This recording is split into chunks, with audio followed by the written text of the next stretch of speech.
Alrighty, I am live again.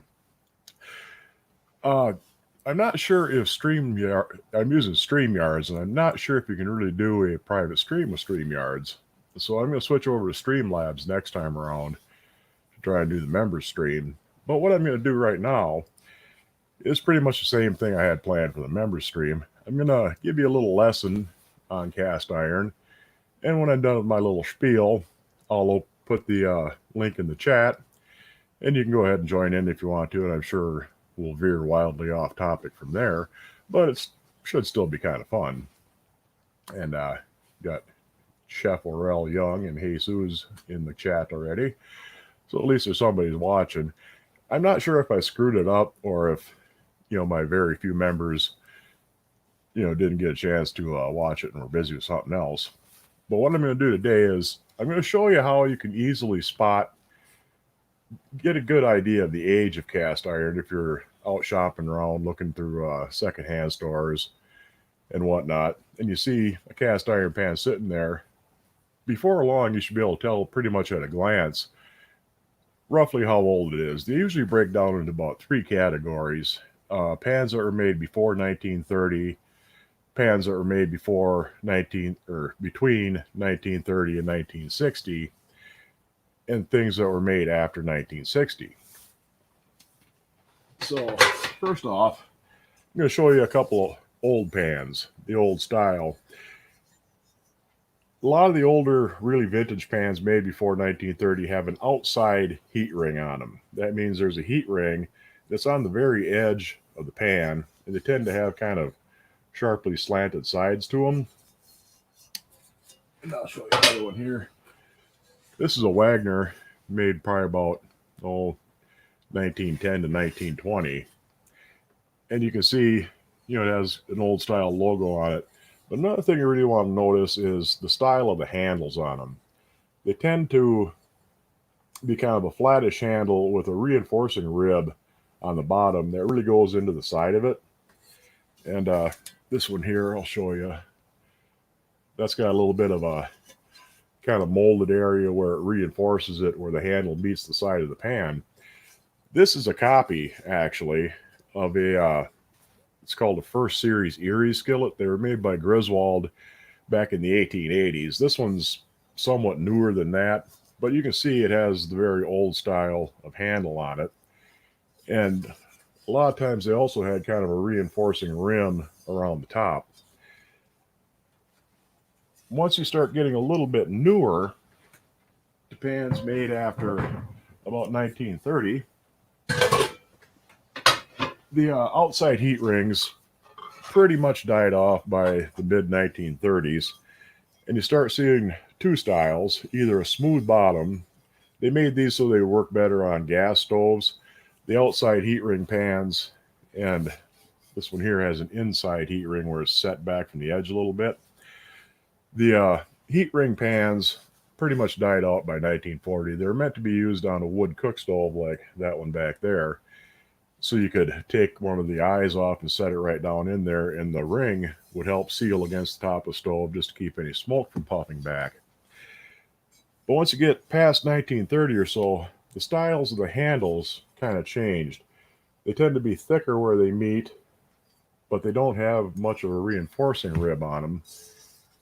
And you can see how that handle style changed. They have a bit different look to them. They tend to be rounded over on the edges of the bottom, where the side of the pan meets the bottom. They tend to be a little more rounder. And like I said, some manufacturers kept the heat ring. Lodge and Birmingham Stove and Range is kind of their trademark. They hung on to the heat rings right towards, until the day almost. Lodge finally changed. They went from a heat ring to a groove in the bottom of the pan maybe 15 years or so ago. But you can see, the style looks quite a bit different. Try to do that out of the way. Just looking at them, they really have a different style to them. And you can tell pretty much, something that was made, 1900 from something that was made from 1935. Now, once you get a little bit later, for about 19 1940 up till about 1960, the style changes again. The handles are still pretty much the same, and the overall look of the pan is the same. But in the 1950s, manufacturers started using an automated process for making the molds. They put the patterns to make a cast iron pan. You would take a pattern, which looked basically like your finished pan. You would pack it full of sand, take the pattern out, and you would pour cast iron in the cavity. Well, we started using an automated process, and the outside of the pans tends to be a bit rougher than it used to be. It's still, fairly smooth, but you can see there's definitely a lot more of a texture to it than it used to be. The inside is still machined nice and smooth on this one, but you can start seeing they start getting a bit rougher as time goes on until you finally get to something that's pretty modern. This is a fairly new Lodge skillet. It's got the groove instead of the heat ring, and it's fairly rough on the outside, and they stopped machining the inside. It's got kind of a pebbly texture to it, but it doesn't take long before you can really tell the difference between something that's 10 or 15 years old. That's the wrong one. There it is. And something that's 110 or 115 years old. But that was my basic little spiel that I was going to do, and that's kind of what I wanted to do with these live streams for the members, and open it up to questions.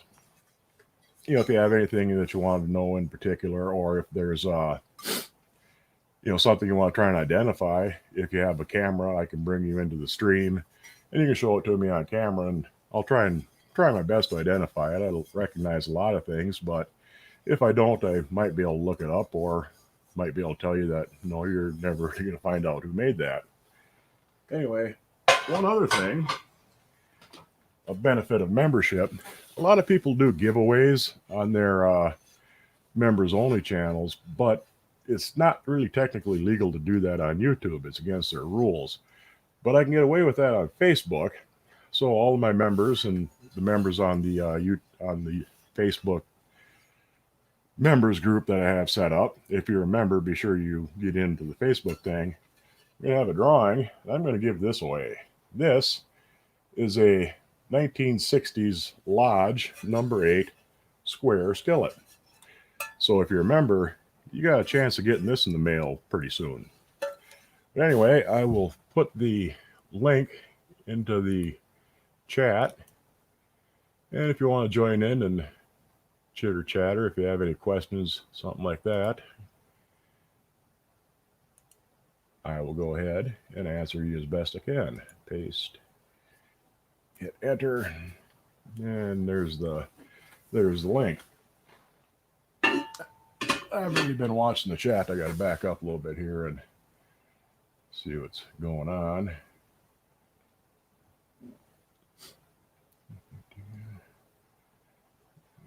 Susie Melissa Johnson, nice to see you. Prairie Queen, Anna at the 4-Day Homestead, Darla Allred, Stephen Gillespie, Suze, I already said hi to you.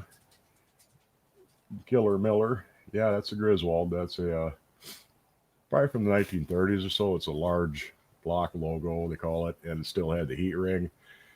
They made some, there's quite a bit of overlap. Mostly they got rid of the heat ring on Griswolds about 1950 or so, but they did make some up until the mid 30s that still had it, and they finally got away with it entirely about 1935, 1940. All sorts again, yeah, here's Grampy. Poopy Doop. Yeah, 110-year-old. There's all kinds of, cast iron lasts pretty much forever. It's not really unusual to find pans that are more than 100 years old, and you can use them every day. All these, can't really quite see them on my walls. I got some hanging over there and some that I'm working on. You can use them every day. I use them quite often, and it doesn't hurt them any. In fact, it's good for them to use that sort of a thing. So yeah, if you want a chance to get that square skillet, you can certainly sign up for the membership and you'll be in on the drawing. I'll do that later on tonight. Hey, Comfort Doll. Joey the juggling what? I don't know who you are. You got no thing going on. Let's see if we're going to do anything useful. What's up, Mud? God That's damn it. crampy. I was going to come in and join the juggling circus midget. I was going to ask you. God damn it. Shit. I was going to ask you how many fucking cast iron skillets you would recommend a circus midget to juggle. That's a question, but yeah, I'm sorry. Getting out of hand already, Grampy. Jesus. Well, it depends on how big the pans are. You know, if you got a really big pan and a really small little guy, you probably only get 3 or 4 in the air at a time.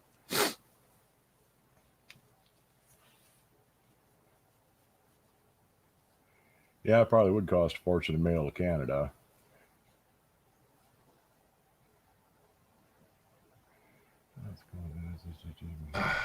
Well, you know I'm gonna have to like bombard you with all sorts of fucking spam again, so I get a free fucking pan. But Well, you already no, got a free pan. I know. Holy shit, we Yeah, prefer they're circus. circus little people. Yeah, Yeah, thrift stores are a pretty good place to find old cast iron. You know, it's not going to be there every time you go. It's kind of hit or miss. how But do you know what to pay for one though? Because I've seen them before, pretty inexpensive, and I've seen people that think they know what they got and pays. well, you can go on eBay and you can see what they're selling for. A lot of them, you know, get some idea. Even though a lot of times it's kind of overpriced on eBay because you know, a lot of people fall for the hype, super rare vintage ancient cast iron that's, you know, it's worth maybe 40 or $50, you know, but they'll hype it up as something rare and unusual and sell for 125. Yeah, because I've known people that like used to go antiquing, and Yeah. they weren't into like cast iron like you, but they were the type of people that could spot. Well, they know that's not. Yeah, they were good at aging things or whatever, and Yeah. like I said, I've seen cast iron. I know a guy that got a nice old cast iron skillet along with one of those old crank grinders. They used to put on your Yeah. counter Yeah. for like $20. Oh, yeah. That's pretty And good. I've seen those things out there before that people wanted $100. Yeah. And it's like, Yeah. Uh, you know, antique shops, you're going to pay a bit more. You know, that's, you know, you pay a lot closer to the going rate. And the prices have gone up on cast iron in the last few years because a lot of people are getting more interested in it. And, you know, they're getting away from aluminum pans and Teflon and that sort of thing.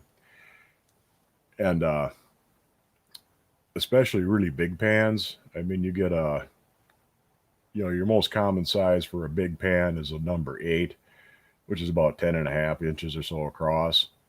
You start getting much bigger than that up into like number 10, 12, 14. They're fairly scarce to begin with, especially the old ones. And the demand has just gone through the roof. I mean, the prices have really gone up on them. You know, a lot of times if you come across like a number 14 skillet, I mean, they're 15, 16 inches across. that one you had earlier, And, the newer one, some of yeah, those, man, you almost need two hands to pick them things up, man. Those things get heavy. yeah, they've gotten heavier over the years too. That's a subject for another little video. But there's a reason why actually. It's, you know, it's kind of strange. Most things get lighter and cheaper and skimpier as time goes on. Cast iron just gets heavier and heavier. What about Japanese? I don't know Prairie Queens being funny, but Japanese cast iron skillets and made in Japan, or Yeah, there's some. I've seen a lot of like cast iron tea sets made in Japan. tea sets. Yeah, you know, cast iron teapot and, you know, little servanware. Usually it's ceramic cups, but it's pretty cool. There are some pretty cool cast iron Japanese things. You know, I've seen I forget what they're called. They're kind of a odd shaped skillet. There's a certain name for it. I can't think of it offhand. I used to have more of a rectangle, like almost like a skillet or a griddle Yeah, that I used to use on my when I had a smoker. Sometime when I could use it or the grill part yeah, because it was too big for the stove that I had. yeah. But so sometimes I cooked breakfast having the freezing cold in the morning. But but no, I fascinating stuff.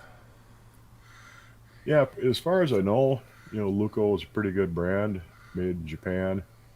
You know, it's, once you get a little bit, you got to get good at spotting good cast iron. If it's fairly light and thin, not really massively heavy, it's usually pretty good. If it's you want to find something that has a fine grain to it.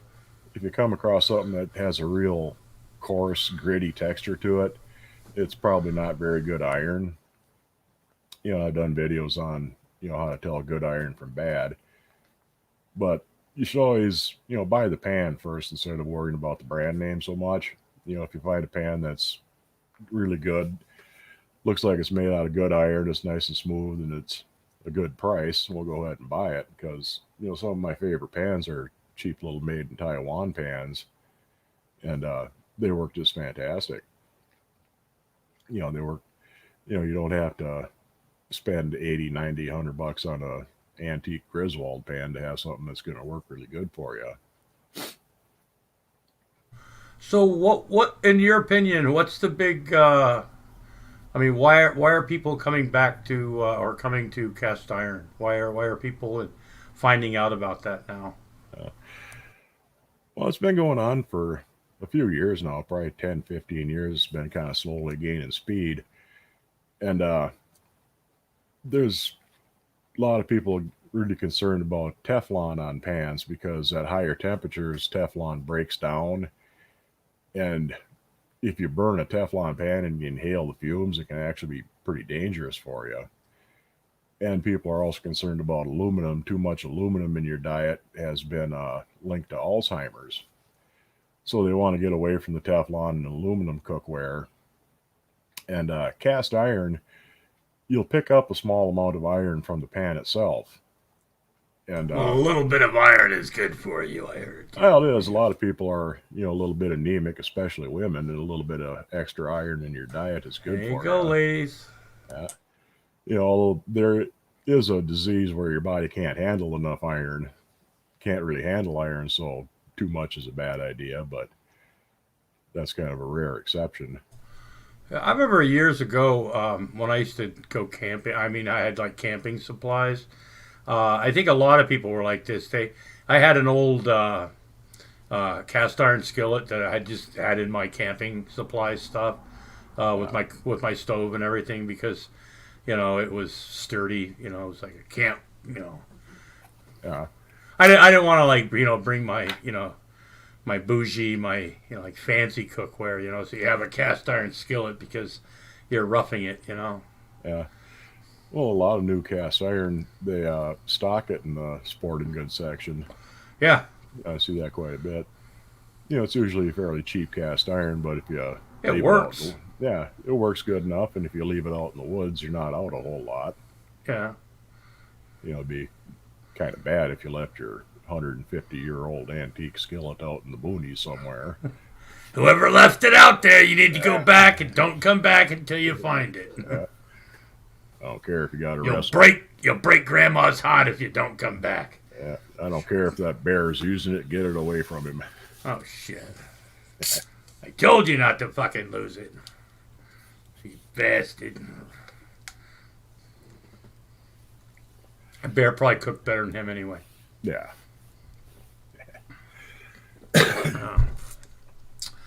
Ah, Yeah. I'll well, throw we the got link. I'll throw the link out there again if anybody else wants to come in and Poopy Doop. chatter. That's a name I've never heard before. Yeah. Killer Miller. What you smoking, Mud? He's not a druggie, man. He doesn't do. I mean, yeah, he Cheap- smokes the cheap cigars like me. cheap little Because cigars. see, I won't make smoking comments again. I was, you know, I got a little out of control in the first, you know, your warm up stream, and hopefully that's out of my system. But You just try and keep yourself in check. Yeah, I'm not sure if I didn't, StreamYards will let you do a private stream, or if nobody just showed up. I don't know. But I figured I'd do this, get the hang of it a little bit, and I think I'll try Streamlabs because I know you can do members only streams with that. I've seen other people do it. So that's right, Prairie Queen. You can just toss your cast iron stuff in the oven door inside the oven when you're not using it. You just have to remember to take it out before you start your oven, before you preheat your oven. So when you go to put what you're going to cook in the oven, you don't burn your hands when all of a sudden you realize that, unless oven mitts are important so you don't burn yourself. But still, make sure you empty out the oven, of any possible cast iron before you heat it up, because you will burn yourself. And yeah, and I forget what I was going to say. Jesus, am I rubbing off on you? It's that senility virus I think you got. I know, you hang around me, folks, and you start to forget shit. You start. But keeping them in the oven is pretty good, especially back in the olden days when you had a pilot light. Yeah. It always keep the oven a little bit warm, and that really helped to keep them seasoned good.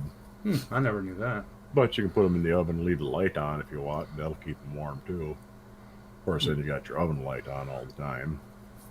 Or you can just make sure the pan's nice and hot and seasoned and everything before you decide to start throwing stuff in the pan. I mean, that's what I was always taught. And then, yeah, that's contagious too. Well, you need to get some people in here, Mud. We need to get some ladies up here. I mean, I'm really. I know. You know, I put the link out there.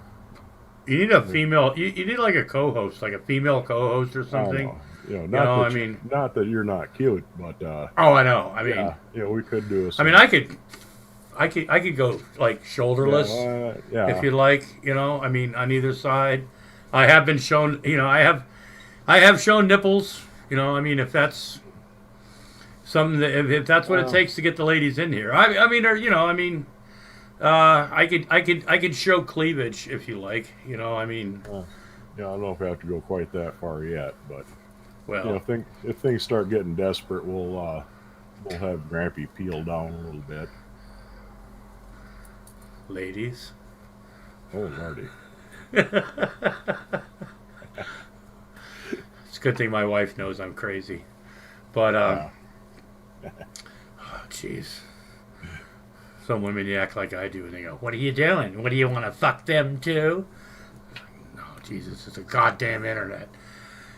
But my wife, she just looks at me and laughs and goes, "Okay, I'll be in the other room. Just leave me alone right now.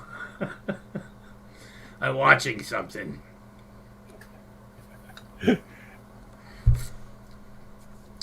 Too much facial hair. Oh, me or Mud? Probably both of us. Killer Miller probably likes a smooth guy. Yeah. I mean, and I can understand. There's strange people out there.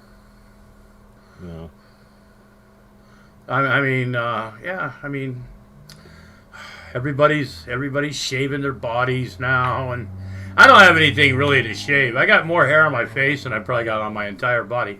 Now, I know there's a lot of people out there that really needed to hear that, but my arms, not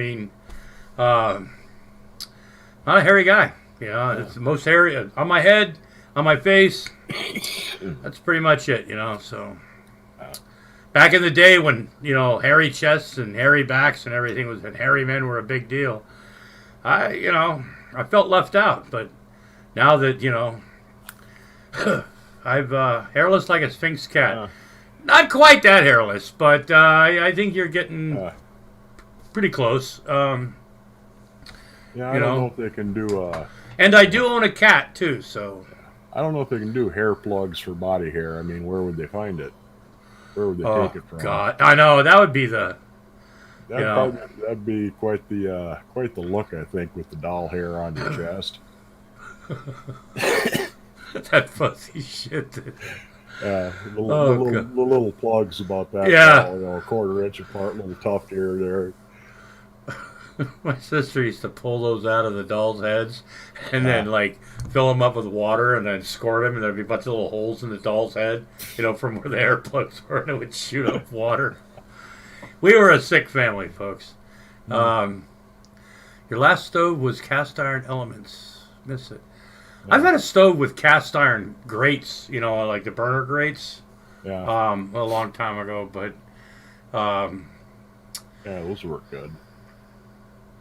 Robin Williams was like carpet, bless him. Yeah, he was a pretty woolly guy. Oh, yeah, okay. I forgot we were talking about hairy people. Yeah, no, I just I did that too, doll head comment. Yeah, there was some. Wait, oh God! What we used to do is my sisters, and I, and a lot of other kids too. They get those dolls, those little baby dolls when they were like a little girl or something, and they were really bad. And after a while, it's like there's nothing left for them.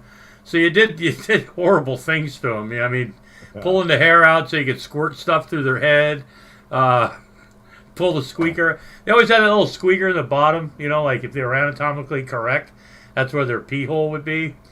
And we used to take, we were sick kids, man, We did horrible things with Barbie and Ken and G.I. Joe and... Yeah. Oh, Darla already made some of my maple beans. Oh. Yeah. Have you tried the honey horseradish beans yet, Darla? Ooh, honey horseradish. Yeah, them are real good. That sounds good. Mm-hmm. I like horseradish. Yeah. I don't like it to like overtake me completely, but I like that, horseradish on roast beef, Yeah. type, Oh, I like horseradish. Corned beef. The beans, it isn't really a strong horseradish taste. Well, it could be if you put a bunch more in, but it gives it just enough bite to go with the sweetness. So they're really good. Mm. Reverend Gator, man, I ain't seen you in years. St. Croix Valley. That sounds like a place in like a murder mystery where a lot of people were killed. Or I don't know. It sounds. Well, it's part of Wisconsin, so there's probably been quite a few people going missing around there. Yeah, I think we've all lived in areas where. I know when I lived in Oregon, that I-5 corridor, a lot of towns around there. There were all sorts of tales. If you watch Unsolved Mysteries, man, they had tons of shows about, tons of shows about like the I-5 corridor in Oregon, where you get off the exit and nobody ever sees you again. Brenda, you didn't miss much. Oh, I did a little spiel on kind of guesstimating the age of iron. You can tell by the style of it as it gets older and older. And if you join now, you can still have a chance to win this fabulous square skillet. Wow. But officially, like I said, I'll have to do the drawing over on the Facebook page. I remember when you sent me that pan, my wife looked at the box, she goes, "Did you see how much he paid for fucking postage?" Like, yeah, that was I pretty good. We've used it. I've made grilled cheese sandwiches and cornbread with that. The thing is, that was just the wrong size because it wouldn't quite fit in the box. That would have cost half as much to ship. because the post office goes more by the size of the box than they do Right. the If weight, it ships it or fits you it. know, and yeah, come out just that much wrong. Yeah, can't you just like bend a piece of cardboard over it, get a big fucking piece of tape, and no, Yeah. it's got to close the right way. Uh, and you'd be surprised that I've gotten cast iron that I ordered from different auction sites and whatnot, and they didn't pack it right. And you can actually break cast iron in the mail. I think it was FedEx that managed to do it. It was nice. That's kind of hard to do, isn't it? Yeah, well, some of the stuff is pretty thin, and if you just throw it in a box with a couple of crumpled up balls of paper and drop it off the back of a truck, yeah, you can manage to break it. So, how did your? I'm seeing sauerkraut. Somebody mentioned sauerkraut. Comfort Doll's husband expects her to make it now. Yeah. How long did it take you? I haven't seen that video. How long did it take you to make it? Normally it takes about 5 or 6 weeks to Right. ferment, but Okay, how big was your batch? I made 5 pounds Oh worth of, God. and that'll fill a gallon jar, about 2/3. Yeah, And I got like 7 or 8. No, how many? I used to work. I forget how many half pints Yeah. I got out of it. I put it in half pint jars. I used to work for a drop-in center. I've told you about that place before. I used to like do a lot of the cooking there. I used to make a weekly trip to the food bank to try to get stuff, and we used to have to wheel and deal because we weren't the more needy of places. Yeah. We got what we had to scrap and for what we got. But every once in a while, if I would take something, because they would get large shipments of some really weird shit sometimes. Well, I wanted like some hamburgers and some hot dogs. We wanted to have a cookout, right? We want to have a nice time for the kids. And the guy says, "Okay, I'll tell you what." He goes, "I'll fix you up with this big box of these like cube steak type things, and these sausages. Do it up really nice. The bread was no problem, but you have to take 20-pound or 10-gallon tubs or 5-gallon tubs of sauerkraut." Yeah. So I'm like, "Sure, fine, great, I'll take it." Right? Then you got to like try to figure out who wants a bag of sauerkraut. You can always freeze it. And I saw somebody, but yeah, try to get rid of, was it, you know what I'm talking about, like those pickle barrels, those green ones, same size, but it was with fucking sauerkraut in it, right? 2 of them. Like 10 gallons or some shit. Oh my God. My mother took like 18 bags of that stuff and froze it in her freezer. After she passed away, we found this freezer that she had. It had been in there for years, right?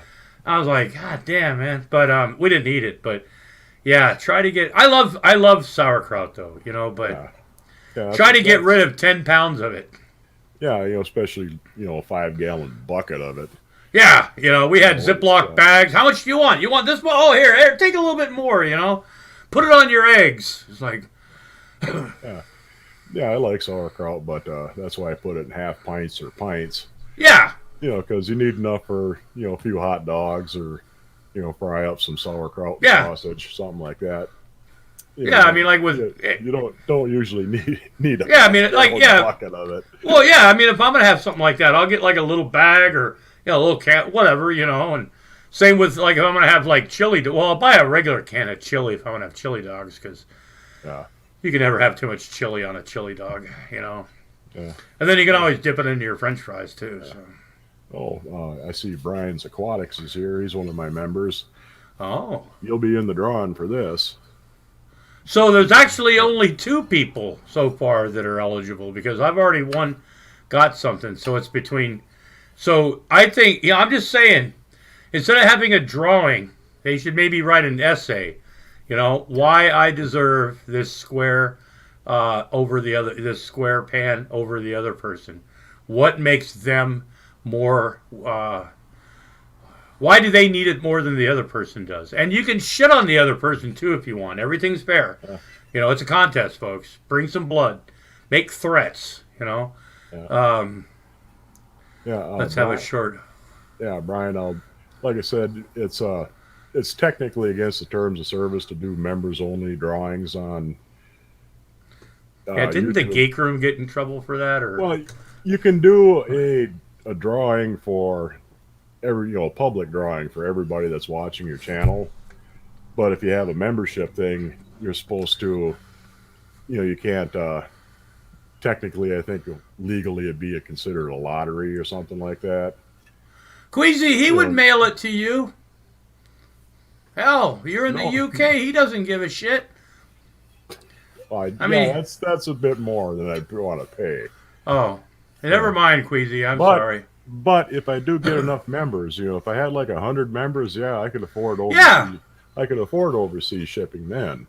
So this is like Pledge Week, folks. This is membership Pledge Week. So Mudbrucker can actually afford to ship the pan over to the UK if a future member happens to win one of his contests.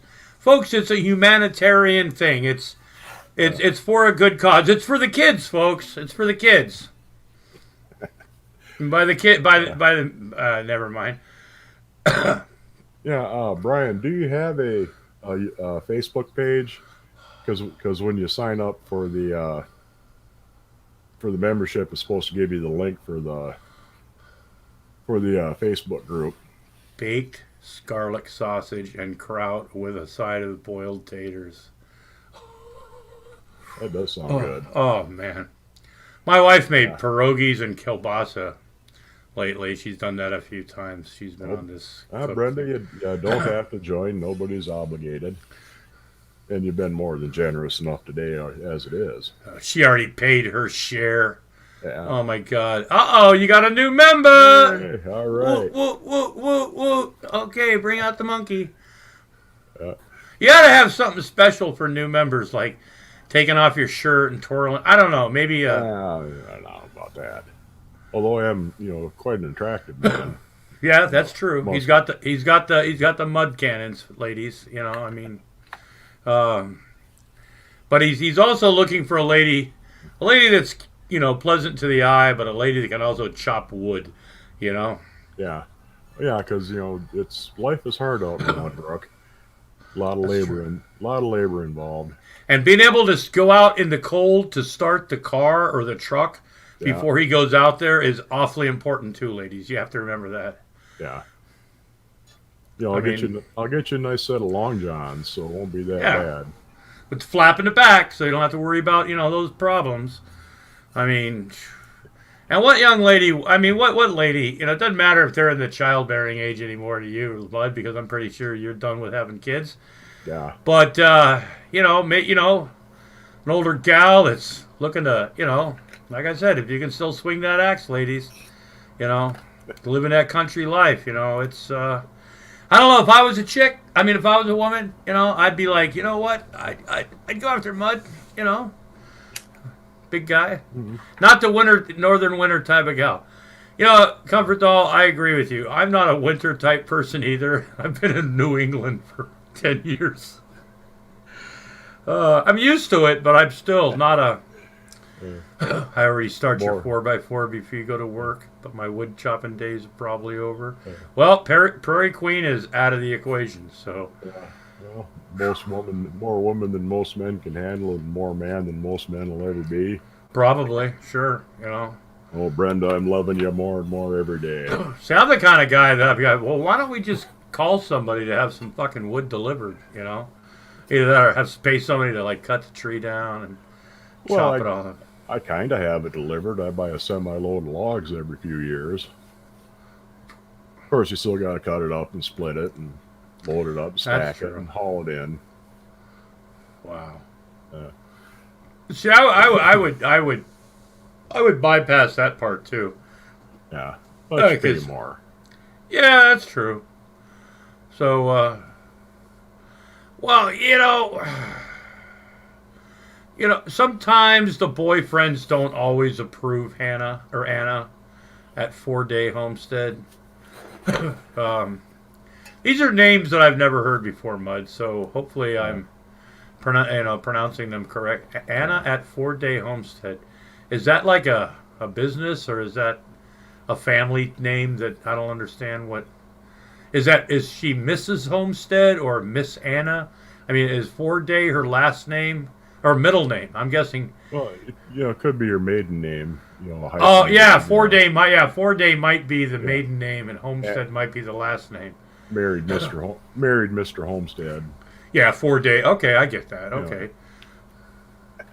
and that at part is probably French. Yeah, type stuff. So okay, yeah, I can see it now. I get it. I've had a couple ex-wives that still use that hyphenated name. It's like, why do you put my last name in here? Because we have kids. I'm like, well, yeah, but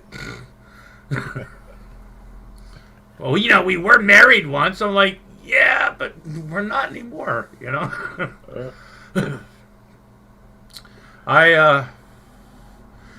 I was just kind of wondering there. I don't know. Fuck. I mean, We'll put the link out there one more time, see if we get any takers. I know it doesn't look like you.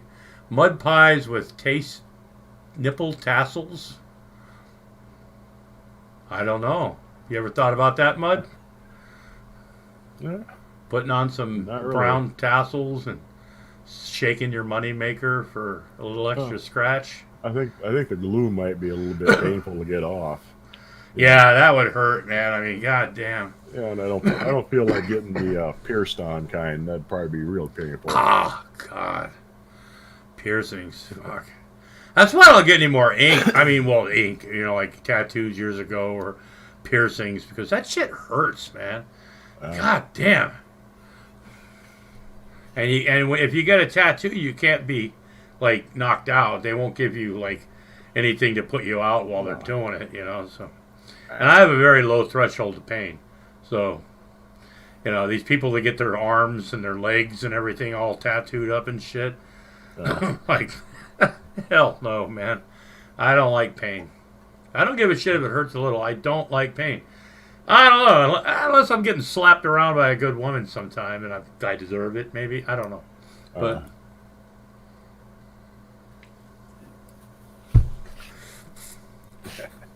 Well, this is a different crowd, Mud. Yeah, well, the degenerates that usually hang around on your streams, like I do from time to time. Yeah. It's where he goes to get naughty, ladies. You ever see a drunk Mudbrucker?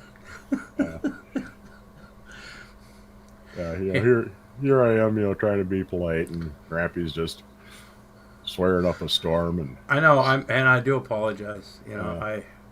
I do apologize, ladies. If you're out there, and I'm apologize. I mean, some tattooists have numbing gel now. Wow. But sometimes them church ladies, they'll surprise you. They'll make a sailor blush to get them going. That's true. Yeah. Boy, I can't believe none of the ladies have come in here. I've probably scared off your viewers. You're probably going to lose. You got like 32,000 subscribers. You're probably going to lose. Holy shit, Comfort Doll's a member now. You're raking it. You can almost afford to send that fucking square pan to fucking the United Kingdom now. Getting closer and closer. You get another 25 or 30 subscribers, you can send it all the way to Russia. In case you've got any. Oh my God. Comfort Doll, Brenda just popped in. Boy, you're cashing in tonight, man. Gee whiz. Well, that Brenda, she's a generous sort. Brenda, you should come. And she knows her chainsaws, too. Oh, jeez. I'm almost, okay. I won't say that I have a slight awkward erection right now because it's not my show. But Brenda somehow, with that chainsaw, yeah, I did kind of get one, though, so... I grew up with 6 brothers each. I could curse like a sailor. Oh, yeah. But you had to learn. But growing up with a lot of filthy mouths in the house, you had to learn when and where. Because if mom was anywhere in earshot, you might die. Because mom didn't go for that stuff. Hell no. My father didn't even curse until my my father would curse a little bit before my mom died, even when he wasn't around my mom. After my mom died, my father's mouth got just trashier than mine. I was like, God damn, man. Damn, Grampy, what the hell? Sir Clerk. Wow. Oh, there were sailors? Well, I come from a Navy family, so I get the whole talk like sailors thing. Trust me. We were around the Navy my whole life. Why is Circle Lurk? Damn me, what the hell, Grampy? At least he spelled my name right. Didn't call me Grampy or Grumpy or Gropey or, Did I offend one of your viewers? Mud, I'm sorry. I feel bad now. It sounds more sarcastic to me, just picking at you a little bit. I hope so, man, because if I get my feelings hurt one more time this year, Grampy, you'd be best hide your wood if Brenda has a chainsaw. Yeah, that's probably true. I mean, she's probably one of the people who'd go, I don't give a fuck who you are. You get the fuck out of here. I mean, why I would be... Yeah, never mind. I'll leave that alone. I'm not a stalker, folks. I do have a stalker, though. Haven't heard from her in a while, but... Yeah, she's just kind of an odd one, too. Yeah, that's true. I mean, she wants me dead by January 1st. Or at least shot and wounded. She's going to do that. Apparently she has a shotgun, but... Yeah. Oh, yeah. Wait till you get a stalker, man. Darla, some of my wife's old aunts and her mother and them get them old biddies together, drinking brandy out of a teacup so you can't tell that they're drinking brandy. And, yeah, it burned you to be in the same room with them sometimes. these old prim and proper old women, and just, like I said, it'd make a sailor flee in terror. Oh, yeah. Yeah. Brenda had feelings once. She thinks they're in her old shoes somewhere. Yeah, I feel it, yeah, well, I don't know, Gweezy. She hasn't made any comments to me lately. I've been poking at her a little bit because I'm trying to figure out what's going on. I mean, but I haven't heard anything lately. I'm looking forward to more correspondence with that person.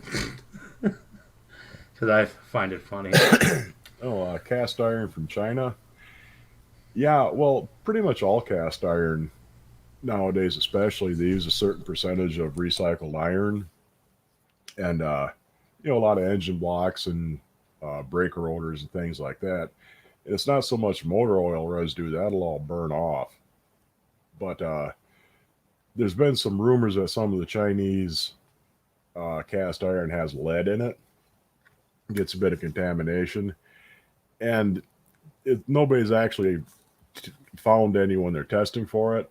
But a lot of the Chinese cast iron is just bad iron. It's not very well made. It's real poor quality iron, and some of it's pretty good. You look around, some of it you can find is pretty decent stuff. And some of it's really, really bad. Kind of like shopping on Wish. Yeah. But it's not. Not really a problem with it being contaminated so much as it is the quality of the iron itself. Now, by quality, do you mean it'll break, or is it brittle? Well, or will you cook? Because I've had glassware before that was supposed to be oven proof, and all of a sudden one day, next thing you know, you're cleaning up a casserole or whatever in the oven because the goddamn thing breaks. Yeah, but it's not so much that it'll break. But a bad quality iron that's real grainy and porous, you're going to have a hell of a time getting it to season. And even if you do get it seasoned, it will give you problems with things sticking. It's just really a struggle to use it when it shouldn't be. Yeah, I've never had a problem really. I mean, as long as it's hot and it's seasoned a little bit, and I've never really had a problem with major stickage, Yeah, it can break, and I've got some floating around here somewhere. I found it because it was one of the worst pieces of cast iron I found in the thrift shop. It's a little fajita pan, and it's just unbelievably rough. And you Yeah. look at the surface, you can see that there's iron slag still on the surface of the iron. They just dumped her in the mold, and away they went with it. Cancer And fajitas. And you can, get lead poisoning or something, or slag. I don't even know what slag is. It sounds like, it's impurities in the iron. Usually it oh, floats to the top, and they skim it off before they pour it. Well, they didn't do a very good job of skimming it off. kind of like scum. Yeah, I laughed. When I was in cooking school. I laughed when they told us what scum was. yeah, I thought, I never knew. They always talked about scum, right? And you were cleaning off like we were cooking. It's like, you know what that foamy stuff is? It's called scum. Oh, jeez. The little kid in me came out. I was like, ah. uh, no, I don't know if it'd make it real light gray. If you think it might have lead in it, go down to a hardware store or somewhere, a home improvement store like Lowe's. I don't know if I got them in Canada. Lowe's, Home Depot, Menards, things like that. They have little lead test swabs. If you want to check and see if you got lead paint on your windowsills or something like that, you just pop a little vial inside, rub it on what you want to test, and it'll turn red if there's lead in it. It has a fake ring on the bottom and no markings.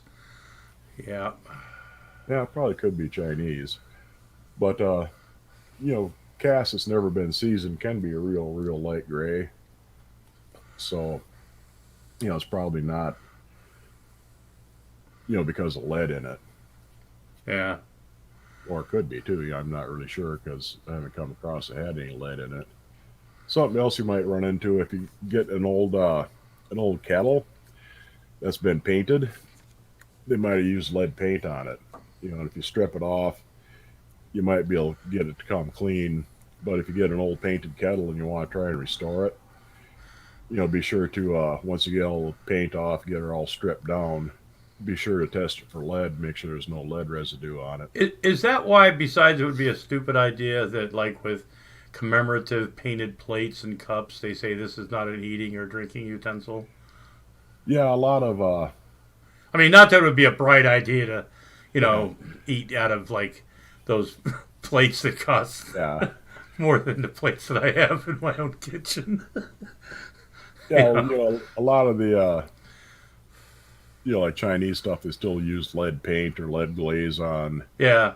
lead based pigments in the stuff. So it's fine and dandy if you're not going to eat off of it. But yeah, if you're eating off of them, that and Well, it's that if you go scratching up your commemorative plate, you've ruined the value of it. Doesn't commemorate anything anymore. yeah, I know, but they always say it's not to be used for. They'll a lot of times they'll print it on there. There'll be some kind of like thing warning in the packaging or something like that this is not to be. I figured it was lead or something. Besides, if it's stupid to eat, I mean, like you spent $70 on a commemorative plate that's overpriced, and then you're gonna eat breakfast on it. It's like, Yeah, it kind of defeats the purpose. yeah, Yeah, Brenda, there's two or three different manufacturers that are making cast iron again in the U.S. There's Stargazer, Field Company, Finex, and Butterpat, I think Field Company's the one that I bought. and they're all real good pans, but they're they're damned expensive. Some of them, Yeah, it's you know. If but I can they get but they last. I mean, All right, we'll see you next time around, Anna. bye Anna. But one of these days I'll manage to get hold of one somehow, either cheap or just break down and buy one to try it out, see what the hubbub is about. Anyone watch the Chinese Star Wars? The interpretation is pure gibberish. No, but I saw the James Bond movie Octopussy in German years ago at a German theater, and I thought that I used to watch John Wayne movies in Japanese when I was a kid. Yeah, Um, a lot of 'Cause- a lot of the classic horror movies, Dracula, Wolfman, and all that, they made at Universal Studios. yeah, At the same time, they made a Spanish version with different actors. They'd do their filming for the day. At night, they'd have the Mexicans come in Mexican actors, Mexican writers and directors. They'd use the same sets and film the same movie meant for release in Mexico. And I guess a couple of them are actually a lot better movies than the ones that were being made for release in America. They had Sometime. Yeah. they had better stories, better direction. Just a lot better movie. I miss those days of movies where they had the old karate movies or the kung fu movies, Yeah, badly dubbed. badly dubbed shit, Yeah, or like Japanese monster movies and shit. I spent a day the other day watching a whole bunch of those unreleased shows, like Supercar, kind of like Thunderbirds, but it was like Supercar, Superboat, Super Sub. It was all this futuristic and puppet marionette shit and everything. yeah, That's those are. right. Yeah, Everything Brian, was supposed you to know, be futuristic. he's got six pans he rotates through. Yeah, I work my way through these. What do you mean Yeah. rotate them?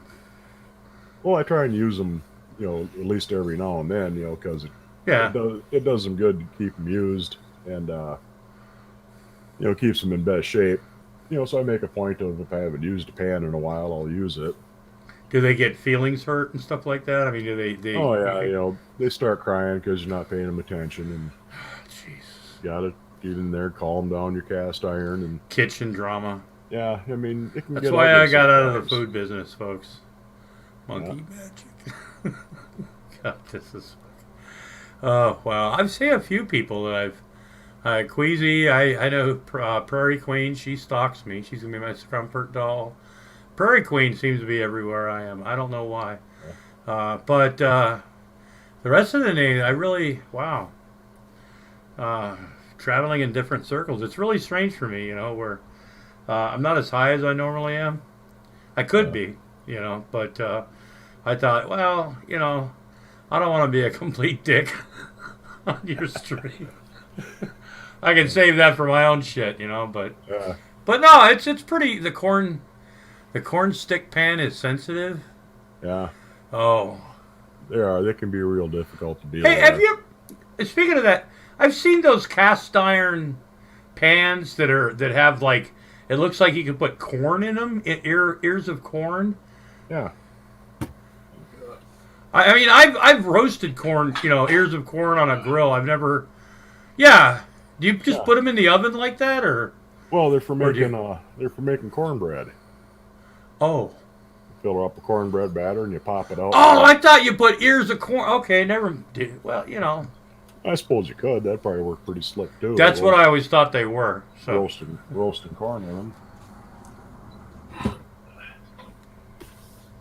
I just use a skillet the size of whatever, like I've got a smaller cast iron skillet. It's about this big. I'll make cornbread in that. Corn fritters. Oh, man. I'm going to make some apple fritters pretty soon. Yeah, I've had a hankering for apple fritters for a long time, and not just store-bought apple fritters, but good apple fritters. And pretty soon I'm gonna get enough courage to go to the store to make sure I get the stuff that I need. Yeah. But yeah. The old corn stick pans are nice. They're kind of a pain to restore them because they got all them little tiny nooks and crannies in there. Trying to clean out all them little. yeah, but crevices but can it be can't. tough. Yeah, but that can be soaked out with that. Yeah, soak them in lye. Yeah. Lye bath. And they come clean eventually, but there's still a lot of picking and scrubbing to get them all out. Yeah. But Well, you it's gotta have a worth, little. it's worth it, and you can make they're great for making hot dog buns. That'd be true. Yeah, but bread. Yeah. Yeah. Press your bread dough down in there, and it rises up nice, and they're the right size, right shape. You just pull them apart, slice them open, and you got your wiener. The closest I ever came to making bread, well, when I was in cooking school, I learned about the science of bread making and but I also owned and used them enough that they actually killed the motors bread machines. Yeah, When I found out, you can't get replacement parts once that little motor starts humming. guy on the phone. I was with him. I was like, it doesn't do that. And the guy sent me his switch, And finally he asked me, he says, well, when you turn it on, does it hum in any way? I was like, no. He goes, there's absolutely nothing. He says, it's dead. He says, I'm sorry, that's pretty much all I can tell you. He goes, you could buy a new motor, but it's going to be a lot cheap. He goes, I don't know how, basically, do you know how to put one in? And I'm like, no, I think I'll just get another one, but yeah, I and I don't, like I said, I don't have the room or the patience or, whatever for bread, but God, man, when I had a bread machine, I'm trying to talk my wife into getting a bread machine, but she's got that whole thing about carbs right now. But I could eat like homemade bread. Just give me some butter, jelly. What, you don't even have to have that, man. Just, but yeah, I've been playing around baking in my wood stove. I haven't quite got it mastered yet because even with the temperature where it should be, there's so much radiant heat in the thing. It's like cooking under a broiler almost. How do you regulate that heat? I mean, I know you got to move stuff around. It's mainly controlling your fire. How big of a fire you build. How fast it's burning. And there's the slider on the back that'll divert the heat around the oven. Instead of letting it just go out the top. But yeah, it takes a bit of doing, a little practice, but I can control the heat pretty good, but it wants to brown things too fast. Yeah, I can imagine. Like I said, it's almost like cooking under a broiler because it's just really intense radiant. Cooking bread in a broiler, that'd be fun. Yeah. Well, they've got they've got an old Italian bakery out here. Yeah, I think it's up on Federal Hill that uses a real fire for their oven. It's kind of like the same concept of a brick fire, but there's no regulation. They just, for some way, it's a real famous bakery thing, but they do it like they've had the same oven. It's just this hole, right? Yeah. And they have this fire, and they make cakes, I mean, all sorts of shit, that people pay a lot of money for, and it's in this oven that is nothing like I've ever, Yeah. The guy's been doing it for years. They teach their family how to do it and how to feel the heat of the oven. And once you get the brick all hot, it'll hold that temperature for a long time. A couple of questions here. You shouldn't use a wire wheel like on a grinder or a drill on cast iron, but I do use a hand wire brush. I got some little small ones. It looks like a wire toothbrush. That's nice for getting down in the cracks and crevices of things. And a big wire brush, hand brush, works good. You shouldn't use brass brushes on them because it'll leave brass residue on there, and eventually that'll turn green. So kind of, they work. I mean, it'll clean them off, but you'll end up with a kind of a brownish, yellowish haze on it. That'll turn green eventually on you. Yeah, think about all the old women that used to cook every day. Which Yeah, I don't have one of my little wire toothbrushes handy, but they're pretty slick little deals. what brand is your oven or your stove? That's an All-American stove, and Of course it was. the nameplate on it, it's All-American in the world's largest store, which was slogan of Sears Roebuck Right. back in the old days. So that's probably something that they featured in their their catalog. You can order that up through the Sears Roebuck catalog and have her delivered. That's probably Oh. there's a patent date. There's a little thermometer on the oven door, Oh, really? and there's a patent date of 1922, I think it is, for the thermometer. So it was made after 1922. So it's quite, 30s. 20s, 30s in there somewhere. Some of them Hmm. old stoves, get some of them ones made in the 1800s, they're just fancier. Hell, got all the scroll work and nickel plating and chrome plating, and Well, yeah. they're just All the modern conveniences at the time. and they're just things of beauty. This is a nice little stove though. Probably works better than mine, but it's probably more reliable too. Oh shit! No, I remember. Uh, I've known people that cooked. I mean, my wife's aunt. Um, when we first came out here, she comes from it's part of her half of her family is very very very Italian, and the other half is French Canadian. Yeah. But the Italian and the French Canadian side loves. I mean, everybody out here loves restaurants, good food, right? But the French Canadian side more. The Italian side, like my wife's grandma or aunt, after her grandmother passed away, invited us over for dinner. It took her an Italian dinner. It took her 3 days to prepare dinner. Oh yeah. We had meatballs, we had sausage, we had gravy, that took 2 days to cook. Parmesan, the antipasto plate was more than I really. I would have been happy just with that, you know. But the best part about that though was there was only four of us eating, and she made enough food, which is very Italian for like 30 people. So we got sent home with Tupperware and this terracotta thing, that had this thing in it, as these sausages and shit. God, we ate really good like that for like 3 days, man. It was like, but yeah, my wife's grandmother was the same way. She got to the point. I mean, their kitchen was specially made the way she wanted it, and she would make some fantastic meals that people look forward to, and the gravy, the pasta. I mean, names of Italian dishes that are not even familiar to me. There's all sorts of shit that I've gone to Italian restaurants with people or gone to people's houses where they go, it's like, oh, I don't even know what that is. They go, you got to try it. My grandmother used to make this. And it's like, oh, like soup, stew, right? It was like, holy shit. I saw this thing on making tomato paste in Sicily. Yeah. And, they juice up their tomatoes and they, kind of let it settle, get some of the real watery stuff out. And then they just pour it out on a big wooden table. You got a little bit of a side on it, and they'll let her sit in the sun for a day or so, and they kind of scrape it all up, pile it up, put her on another table. They just let it dry in the sun.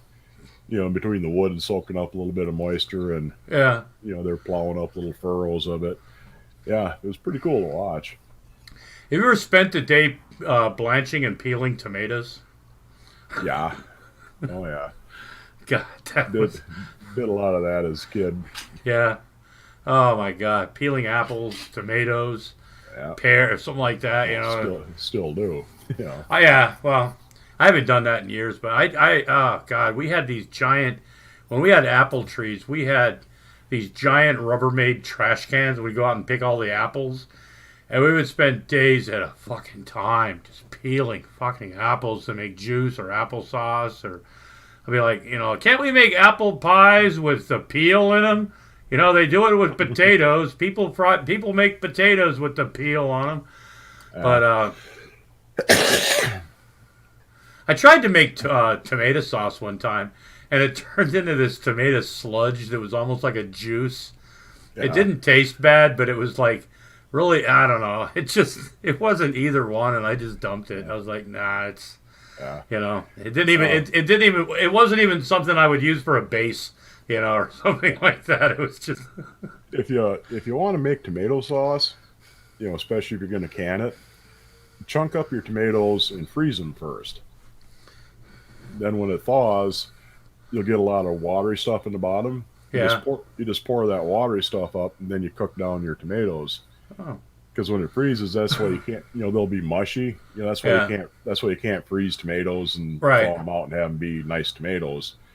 Because the ice crystals break up the, they break up the cell walls in the tomato and lets the water out. Right. So you can get rid of a lot of your water just by freezing them and draining them off before you start cooking them down. Save you a lot of time and effort. Yeah, well, now I just rather go buy a small can of tomato paste, and if I only need like one or two little fucking spoonfuls of it, I just throw the rest of it in the trash because it's like I'm not going to use. I'm not really going to probably use that much tomato paste very often anymore. Anyway, it's like why can't I bought a tube of it one time. Um, That'd be kind of handy. You could keep it in the fridge and it wouldn't get moldy. yeah, but I don't cook like that enough anymore to make it even worth, you know, freeze bananas when they start to turn. Oh yeah, For making banana bread and stuff out of them. Yeah. that was one of the few things my mother could make. She always made good banana bread. She'd be like, like, don't touch the bananas. I'm letting them get really browns because I'm making banana bread. Don't worry, Ma. Nobody's going to eat them black bananas. Yeah. Oh, jeez. Or zucchini. Oh, jeez.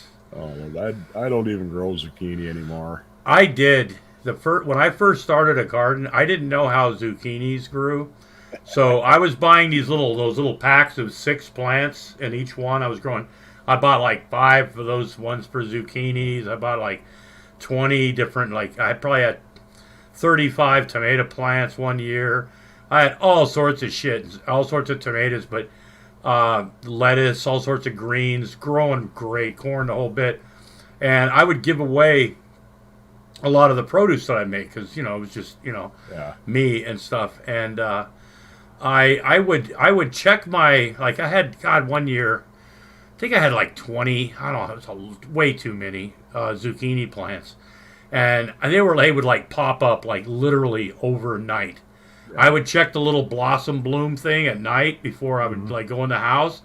Come in the morning, and I've got a zucchini this big, this long, and this fucking big around. I'm like, who the fuck is coming around to my garden every night and giving me a whole?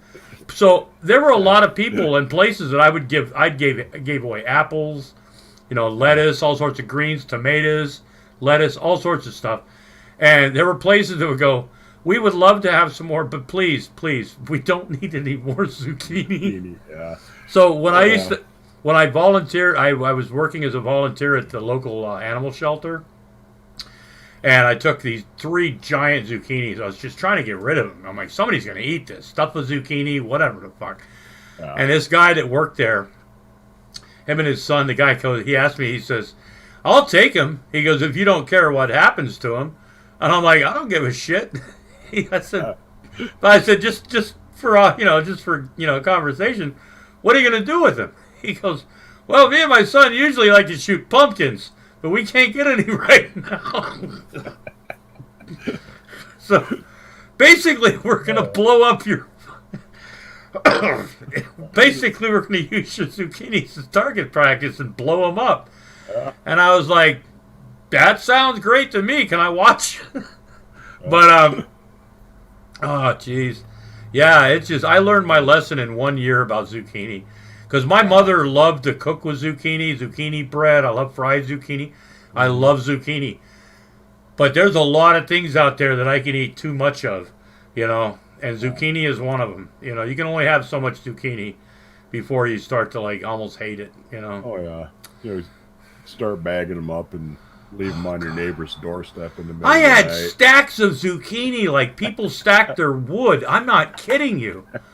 It's like, what do you do with this shit? This is like, I've never seen anything grow like that before. And I've grown other types of squash, but I've never seen anything grow like zucchini. It's like, fuck.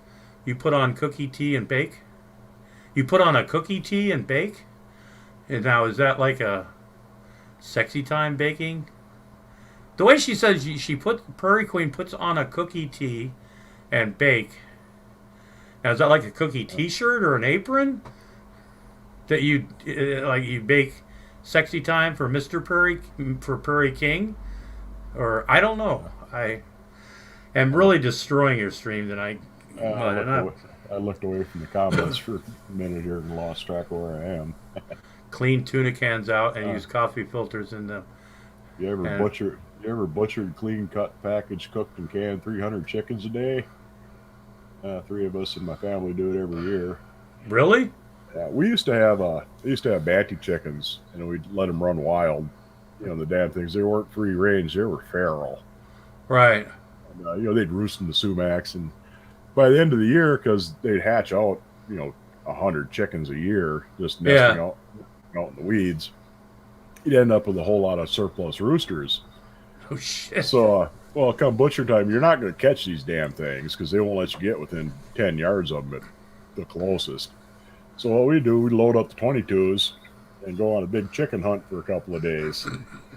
Try and shoot these chickens in the head. And a banty chicken's head, Yeah, they're not very the big. feathers about the size of your thumb. It was good rifle practice. You do it in the fall. Good rifle practice for deer hunting. And shoot these banty chickens, and we just pull the breasts off them like you would a partridge. Because there wasn't a whole lot more left on them Yeah. after the breast. Take the heart and the gizzard out and tear the breast out. And they tasted fantastic. But you'd have to pressure cook them, because if you tried to just fry them up, I mean, these chickens could fly. I mean, like you would. Yeah. I mean, it was like kicking up the chickens was like flushing a partridge. The damn things take off and fly 200 yards. And if you didn't pressure cook them, it was like chewing on a tire. I mean, they were just tougher than hell. But they had the most fantastic chicken flavor you'd ever tasted, and it was worthwhile. It was a lot of fun. Going on, we're having a big chicken hunt this weekend. Yeah, I can just imagine you telling all your buddies down at the lodge, you're going deer hunting. It turns out, you got 5 or 6 guys running around the field going, Joey, catch it, quick, he's over there. Little fucker. Oh, yeah. And, do you stand up in like banty rooster stands and wait for them to come out into the meadow and then shoot them? Do you have like chicken calls for them? No, just a little bit of stealth. If you get within about 20 yards of them, you can usually get a shot. But, they're always kind of ducking their heads, doing the chicken move. Never fail. Just as you pull the trigger, they'd do one of them and duck, and you, damn it, I missed him. Yeah, those little tiny animals like that. It's like, God, I get it. I like to eat crabs or I like shrimp. There's not a whole lot of meat in shrimp, after because they're not very big or anything. But what is the draw for like shooting small game like that? I've had like Cornish game hens or something, but I'd rather eat chicken. Yeah. Well, squirrel and rabbits, get 2 or 3 of them, you got a pretty good meal. The same thing with partridges. Partridges are a pretty good sized bird. They're a little bit smaller than chicken, but you get a pretty good bit of meat off of them. But down south, a lot of these guys, they'll go out, they'll hunt robins and things like that. And they opened up dove season in Wisconsin. And they say they're really good eating, but a morning dove, you get a couple of strips of meat the size of your thumb. Yeah, you gotta kill a whole bunch of them. You gotta have like. Yeah. Well, isn't there something called dove shot? Yeah, Kind of like buckshot. Real fine shot. And I guess they're fun to hunt. I mean, they're hard to hit. They fly real fast, and they're pretty challenging bird to try and shoot. But I can see that. But as far as a meal out of them, you need quite a few. Yeah, that's why you got to kill a lot of them at once. Comfort doll, her ex. I actually heard of this. Comfort doll said her ex-brother-in-law is from Guatemala and pines for his mom's recipe for chicken feet. I've heard of that. I've never had chicken feet. I actually don't mind. I mean, it's not like it's my favorite thing in the world, but I've had pig's feet. Chicken feet, I don't understand what there is on a chicken's foot or their leg. I mean, I get the drumstick, but after that, there's like the feet. There's fat, and they cook up. A lot of Polish people eat them too. Oh, bone broth. Oh, okay. Yeah, there's a lot of Polish around here, and they like chicken feet too. So it's just for like broth or making soup or something. They don't actually. Do they actually like chew on the chicken feet? Yeah. They kind of. I'm trying to remember how the recipe went. They kind of parboil them and then, fry them up to brown them a bit. Just kind of chew on them and. Yeah, people eat different things. I mean, you got some nice crispy skin. You got a little bit of fat in there. I suppose there must be a little bit of meat. Yeah, mostly tendons, but. Well, a lot of those dishes, those things, And they do make real good broth, because they got Yeah. a lot of collagen in them. Makes Well, a nice broth. in this country, we've always like, unless you're like really poor, I guess, or which makes like I am, but in a lot of like cultures, they like literally eat like every part of the animal. I Yeah. mean, Oh yeah. um, and in this country, people would throw it away or they'd make hot dogs or sausage out of it, and then people go, "Ooh, do you know what hot dogs are made out of?" Yeah. You know, no, tell me. What kind of pig lips and Oh snouts and yeah. Yeah. Prairie Queen just mentioned head cheese. We used to live when I was a kid. There was an old Chippewa vinegar couple. and They were gelatin? they were Ojibwa Indians, and Rosie, and she used to make head cheese. Ma helped her out a couple of times, and she would make this big pan of head cheese Thank you, Monique. and Sorry. put the eyeballs on top of it. So you got this big pan of jelly-looking head cheese staring back at you. Tasted all right, but I couldn't really get past it looking at me like that. Yeah, and that's the thing. I mean, I remember the first time I went into a butcher shop where they had a whole hog's head, like in Yeah, the case, and I'm like, who the yeah. fuck is gonna, Well, And, you can cut the cheeks off of them, oh and, yeah, and those are really good. Pig cheeks. Uh, if I kill it, I'm eat eating it or using it for something. No waste. No, eat I beef. get that. Yeah, eat beef heart. Oh yeah, heart is great. Beef heart, venison heart. Chicken hearts are good. Hearts and gizzards. Get a pack of hearts and gizzards and fry them up. Fried liver, mashed potatoes, and gravy. I can sit down Yeah, for about, oh god, an hour and just beat the shit out of yeah, like yeah, fried liver and yeah. gravy and mashed potatoes. It Pickled heart is really good too. I'm not into that. I mean, there's certain Yeah. things I've pickled. I mean, I'll pickle an onion, an Mm. egg. Um, I've pickled peppers. I pickled these peppers when I lived in Oregon one year. I grew a whole bunch of different, nothing like a ghost pepper or anything like that. Nothing that was gonna like almost like possibly kill you, but a bunch of like pretty hot shit, right? And I Yeah, pickled it and I put it and I canned it and I let them set for like oh god like 6 months and in a nice dry dark and when I opened up the first pint, those peppers were so fucking good. I mean, it was like eating pickle. I mean, it was so good. I got about halfway through the jar, and then the burn started.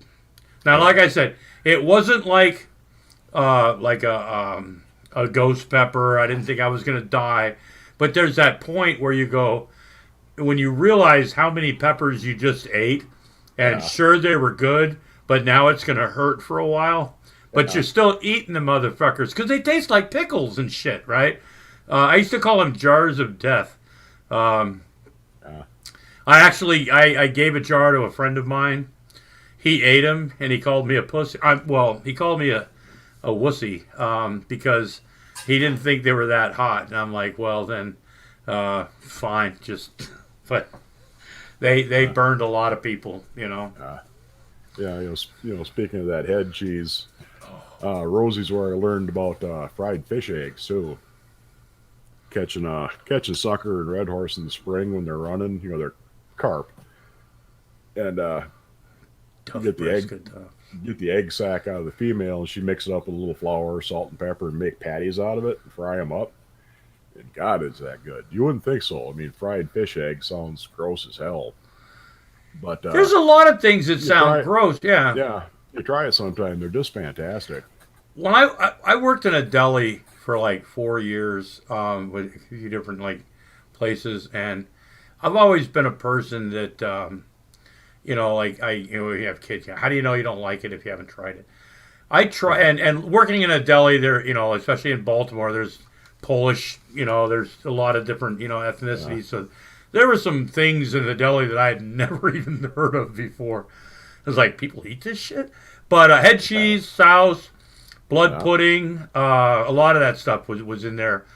I tried a piece of head cheese one time because my ex-wife's grandmother used to love head cheese sandwiches with mayonnaise, and I was like, oh god, it tasted like gelatin, vinegar, and pieces of snot, or just I was like, I tried souse, pretty much the same reaction, but something called blood pudding I wasn't gonna fucking eat. I kind of drew the line at that. And I know people that eat it and they go, oh, it's really good. And I'm like, it's called blood. I don't do blood well. You know what I mean? Fried blood is good. The blood you get, from a steak or something like that. You thaw it out, leave it sit, and you got that little bit of blood on the plate. You pour that on your hot frying pan when you're frying the steak and crispy it up. You're scaring me, Mud. That's real good. Yeah, exactly. You tried blood sausage, couldn't eat it. No. Blood anything is nasty. Yeah, there's certain there's places out here you can buy the half live chicken eggs, the ones right before they hatch type shit. You can buy a live rabbit, and it just a lot of there's like live animal food markets out here in certain parts. Prairie Queen gets it, fried blood drippings. Nah, I'd rather go to Burger King. There's certain things I don't want to try. I tried chitlins, right? Only because the person that made them for me, was actually a good cook and stuff. But I tried chitlins and only because somebody bugged the shit out of me. But that was something that I'll never eat again. It tasted as bad as it smelled, Yeah. I was at a friend's house one time. He invited me over for dinner. I didn't know what chitlins were. And his mother was cooking chitlins, home, I smelled them. And I seriously, I thought maybe like the toilet had backed up or something. They had bad plumbing in their house. And I was like, nah, there's just no way I'm eating this shit. There's just, no. I excused myself, told him I wasn't really feeling well. I had a little salad. You want to take some home? Sure. And as I was leaving, I dropped the bag in the trash can. And I didn't feel bad about it either, Oh, God. Now you got the geek room in here. Oh, Lordy. Might be best to leave now. They cause people to leave the internet. Yeah. They've caused people to leave the internet. I notice they're not saying hi to me. They say hi to Comfort Doll and Guisi, but no hi, Grampy Lobster. Well, it's polite to greet the host first. Yeah. That is true. Jeez. As long as you can tell it's not, Billy never. I'm guessing it's probably Frank. It's not Billy, because he doesn't give a shit about them. But it's probably Frank. Yeah, there you go. He finally, hey, Grampy. There you go. Fine. After you say hi to everybody else. Yeah, I think I'm going to wind this up here. My dog is hassling me. He wants to go outside. Yeah, and I pretty much, this has probably not been the kind of stream that you were looking for. Once again, at least I wasn't as high as I was last time. And I wasn't talking about, never mind. Oh, it wasn't too bad. I figured we just kind of, do the little lesson at first, do my spiel, and just kind of ramble from there. But, the members, you're all going to be entered to win this. I'm going to do a little drawing later on tonight on the Facebook. And when you join the Facebook page, you can send me your address if you win. I think the question that you have to answer when you join is, what's your name on YouTube? So if you got a different name for your Facebook account than you do your YouTube channel, I'll know who he is. And officially I'm not giving this away on YouTube. No, that's against the law, folks. Against the terms of service. I made sure, folks, because I talked to him and I made sure his legal department explained to him how he could do it legally without going to jail. Yeah. So I'll be giving this away on Facebook, and next time around, we'll have a few more members. Hopefully, I'll be able to actually get the stream to work like it should. Well, you got a few more members tonight. I Yeah, I mean, did. boy, howdy. That worked out really good. Got a couple of super chats. Thank you, Brenda. Oh, shit. Who's buying lunch? Mudbrucker is. Yeah. Fuck yeah. And, we'll get all that done. And I was going to say something else, and I sidetracked myself. Anyway, yeah, we'll do the giveaway for this here later on tonight, and email me, or actually, you could email me. I don't have it in the description, but I have a Yahoo email account. I'll put that on the Facebook page, and I'll put out a post for the members. If you win, then you can get your things sent to you. And this is just a hint for you ladies out there. If you send them some pictures of your sleepy time nighty outfits type stuff, you know what I'm saying? You have a little bit better chance. You know what I'm saying? Nothing naughty, just a little risque. Because Mud's a upstanding citizen. I mean nothing dirty, but a little risque. He's, I mean he you could bribe him with stuff like that. Yeah. I can be bribed with pot, money. You might be able to bribe me for other things, but I'll keep the drawing on the up and up. Make sure. That's right. Oh, it has to be on the up and up. Gotta be square. I was just testing him, folks. I really was. Boy, because Mud's a slick guy. He's in Wisconsin. If you go to Wisconsin, see that's a good thing, ladies. If you go to Wisconsin, you have to have a big guy like him that can protect you because people disappear in Wisconsin. You know what I'm saying? Yeah. So yeah. You adapt recipes for a vegan daughter. Oh, God. I am so sorry to hear that, Comfort Doll. Yeah. Thoughts and prayers. Yeah, once they go vegan, it's hard to get them deprogrammed again. God. You gonna tell me you don't like some good goddamn fried chicken? It's vegan. It's like, it's vegan. It tastes just like chicken. It's like, no, it doesn't. It tastes like shit. It tastes like a vegetable trying to be a chicken. Oh, God.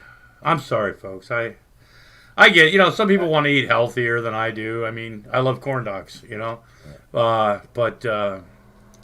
Okay, Comfort Doll. We'll leave the light on for you. You know what? You should end your streams like that every time. Just remember, ladies, I'll leave the light on for you. It might be copyrighted. I don't want to get in trouble with the Motel 6 people. Well, I don't know. Does that mean we can't say "Let's get ready to rumble" too? Because that was copyrighted. Actually, yeah, that's copyrighted too. You could probably say "Let's get ready to rumble," but if you do the out, let's get ready. Oh no, he actually sued people from literally saying before boxing matches. Yeah. If you said "Let's get ready to rumble," you had to pay him. That's why people started coming up with different, catchphrases. Yeah. But you can get out of here now. I'm done with you. I mean, thanks for letting me come in, Mud. Yeah, and good luck with your future endeavors, sir, and your membership stuff. And I'll try and do these on a semi-regular basis, and answer your questions. And if you want something you want to try and identify, you don't know what it is. If you got a camera, I'll put links out, and you can join in. And you can get on camera like Crampy, and hold up your pan to the camera, and we can see if we can figure out what it is. And if I can't, I can try and look it up, or if nothing else, finally give up on you and say, I don't know what the hell that is. Oh. Because there is a lot of unmarked cast iron out there that you'll never know who the manufacturer is, but you might be able to figure out a rough date for it, if nothing else. You can find out that it's, it looks like something that's made in the 20s, but don't know who made it. Oh, then it turned out they spent way too much money for it. But on my channel, Mud, we're going to talk about maybe cast iron skillet juggling. We're going to have a competition. If somebody wants to, because I'm feeling it. There's that cast iron community out there that, oh, wow, you got a Lance Allen joke? You got that. Hey, Lance, welcome to the Mudbrook channel members. And I mean, how many contests, maybe how many cast iron skillets one can juggle at once? The proper weight limits, serious stuff. Number one on the member list. I think I was number 3. Something like that. Yeah. Yeah, I'm with Brenda. You get it my way or you don't get the damn thing at all. Oh, yeah. No shit. She ain't adapting no recipes. This ain't Burger King, god damn it. Oh, hey, my first job at a Del Taco in Lancaster, California, the manager, the lady that ran the store, she would tell us flat out, this is not Burger King. We don't do mustard only. We don't do ketchup. We don't do no pickles. The burger comes a certain way. That's the way it comes. Period. She would get so pissed off if we tried to like give people like no onions or no this or that. If they don't want onions, they can pick it off. It comes with onions. God damn it. But all right, yep. I'm gonna shut this down. Okay. And, we'll call. Thank you to everybody for coming. Thank you for the new members who joined up. Thank you for the super chats. It was really nice of you. And I'm gonna try and do these on a at least semi-regular basis. Once a month for sure for the members. And during the winter when I'm off, I could probably do it once a week or even more often whenever the mood strikes me. During the summer, it's kind of hard to say because I never know what my work schedule will be. But you're going to get me at least once a month. Try and get your cast iron questions figured out. And next time we're around, hopefully I'll be able to have things set up better, give a little more notice for this kind of fun and foolishness. And I'll sign off now, and I'll see y'all next time. and remember, if you're watching this on the 2018 Grampy Lobster channel, you're on the wrong fucking page. This is Mud's channel, guys. So, sorry. Okay, we're done. I know. I'm sorry. I am a horrible person, folks. That was, oh, Jesus.